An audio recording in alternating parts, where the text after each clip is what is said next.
गुरुर्ब्रह्मा गुरुर्विष्णु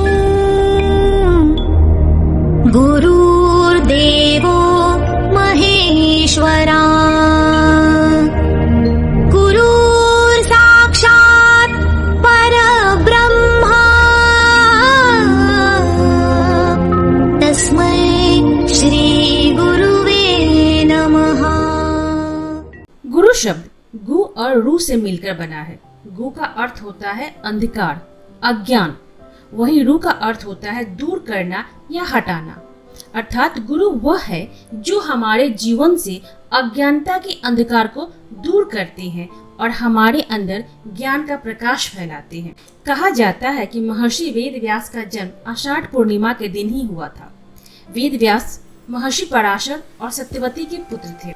महाभारत ग्रंथ का लेखन भगवान गणेश ने महर्षि वेद व्यास से सुनकर किया था। वेद व्यास महाभारत के रचयिता ही नहीं बल्कि महाभारत के हर घटना के साक्षी भी रहे हैं। उन्होंने वेद, उपनिषद और पुराणों की भी रचना की है। ऐसी भी मान्यता है कि आषाढ़ पूर्णिमा के दिन ही महर्षि वेद व्यास जी ने अपने शिष्यों और ऋषि मुनियों को श्री भागवत पुराण का ज्ञान दिया था। तब से महर्षि वेद व्यास के शिष्यों ने इस दिन को गुरु पूर्णिमा के रूप में मनाने और इस दिन गुरु पूजन करने की परंपरा की शुरुआत की। गुरु पूर्णिमा भारतीय संस्कृति की महान परंपरा का साक्षी है। जब गुरुकुल शिक्षा प्रणाली हुआ करती थी तो इसका महत्व और भी ज्यादा था।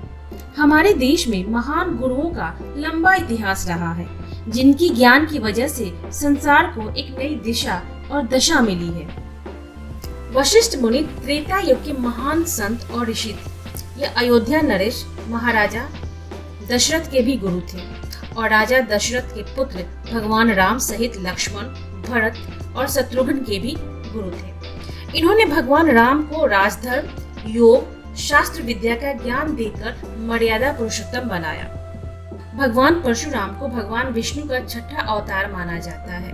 उनके गुरु स्वयं भगवान शिव और भगवान दत्तात्रेय थे। महादेव से ही उनको मोह परशु प्राप्त हुआ था, इसलिए उनका नाम परशुराम पड़ा।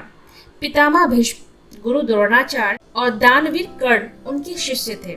उन्होंने अपने शिष्यों को भी अपने जैसा ही शक्तिशाली बनाया था। महर्षि भरद्वाज के पुत्र द्रोणाचार्य को द्वापर युग के महान गुरुओं में माना जाता है। वो देव गुरु बृहस्पति के अंश अवतार माने जाते हैं।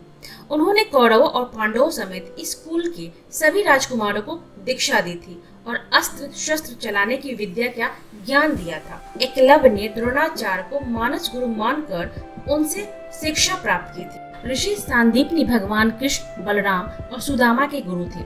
उन्होंने ही कृष्ण को 64 कलाओं की शिक्षा दी थी। आचार्य चाणक्य के गुरु उनके पिता चाणक्य थे और चाणक्य महान सम्राट चंद्रगुप्त के गुरु थे। चाणक्य ने गांव के एक लड़के चंद्रगुप्त मौर्य को भारत का सम्राट बनाया और मौर्य साम्राज्य की स्थापना करवाई। आचार्य चाणक्य का मूल नाम विष्णुगुप्त था, जिन्हें कौटिल्य के नाम से भी जाना जाता है।